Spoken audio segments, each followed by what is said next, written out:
You're probably wondering that why am I saying that Apple is broken? What is suddenly so wrong about it? Actually, there's a lot more than you think. See, I have daily driven all the iPhones from iPhone 7 till iPhone 17, and for most of my usage,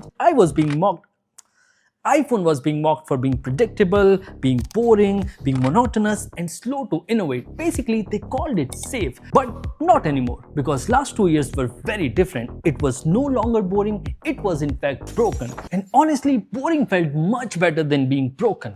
I know, it sounds like an overreaction for a company that's worth $4 trillion, but it's not. Let me give you an example. Just take a look at this channel, 11,000 subscribers. Now, take a look at this video, 1.1 million views. For a channel this size, it's not very common to get such high views. So what exactly did he post that just blew up the internet? Well, it's this, a video about iOS keyboard being broken. At first, I thought it was just another random bug. But when I actually saw the video, I was also shocked. There's this hidden bug inside keyboard where you type one thing and it returns something else. Just take a look at this part of the video. The guy clearly types U and the keyboard even shows it by highlighting the letter U, but on the display, it enters J. And it's not just the letter U, it happens randomly with any letter at all. It's also not device specific and it's also not just him. It's a problem for at least more than 1 million people who already watched this video. And you know what the sad part is? Everyone was blaming themselves. They thought that they were suddenly making more typos than before, but in reality, it wasn't them. It was the iOS keyboard all along. Now, that's just one example. Another bug that personally annoys me a lot is this. Whenever I open a WhatsApp message from notifications, it just doesn't land me on that message. In fact, it just takes me to some older message and then locks me there. I can't even scroll down. I have to exit the chat and then come back again, and then I finally get to see the latest message. Fun, isn't it? Now, I'm not sure if this bug is exclusively for me or it's rolling out to others, but in reality, iOS 26 is just buffet of bugs. There's something for everyone. In fact, there are more bugs and problems than there are new features. And people who have installed it, people like me, are already warning others to think hard and long before installing the iOS 26. Personally, I think iOS 26 is the buggiest update ever, and it's 2 months since the launch of iPhone 17 and they are still not done fixing bugs. By the way, the story doesn't end here. Let me show you something even more painful. I will ask 2 very simple commands to both Google Gemini and Siri, and let's just see what happens. Call me an ambulance. Would you like to call 108? So Gemini is calling an ambulance and asking me to call an ambulance, but Siri is now calling me, Devender, as ambulance. Wow. Let's try one more. Set 2 different timers, 10 minutes and 15 minutes.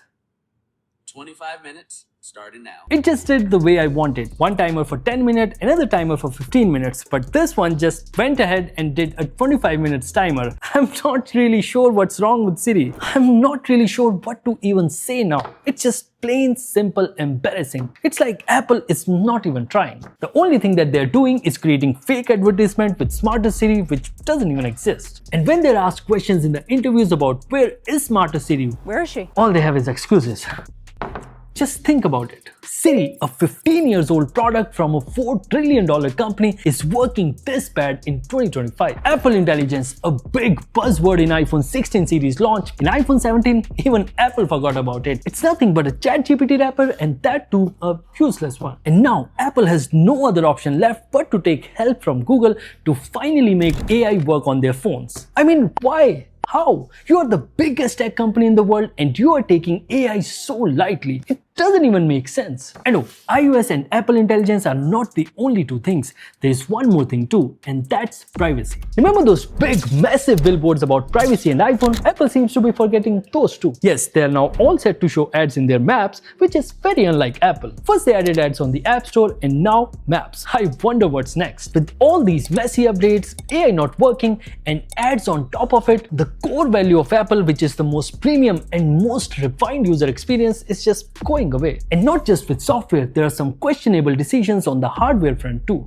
First they launched the iPhone 16e as their budget iPhone, but the price at which it was launched, it wasn't making any sense at all. And then they launched the iPhone Air with a lot of hype and confidence, but again, it was also a failure. So much so that they're delaying the iPhone Air second generation indefinitely. I really don't know what is going on, because most of the time when Apple launches a product, they launch it with great instinct, not to discontinue it later, which is exactly what's happening right now. Honestly, everything that Apple is doing right now is aimed at just one thing, and that is revenue. First they removed the headphone jack to sell AirPods, then they removed the charger to sell accessories, and now they are releasing absurd products at absurd pricing. Seems like Apple has forgotten their tagline. Think different. They are thinking different, but only to increase revenue, not for innovation. Now, in all of this mess, there's this tiny little bright light too, and that is Apple's PC segment. They're definitely doing some really good job there, but iPhones, well, they are just cash cow. No serious efforts are being taken to improve it. Turning 60Hz into 120Hz is just not enough. See, Tim Cook has done a tremendous job in generating more revenue for Apple and its investors, but as per the rumors, he might step down as the Apple CEO and John Turner might replace him. John in fact has a strong tech background which Tim Cook didn't have, so I hope he'll be able to bring back the old strong Apple legacy which we all love and take it from being broken to being innovative once again. Here's hoping. Thank you. So yeah, that's it from my side. I hope you enjoyed watching this video. If you did, please press that like button as it really means a lot. Thank you for watching and I'll see you in the next one. ठंडी हो गई चाय ठंडी चाय पीऊंगा मैं.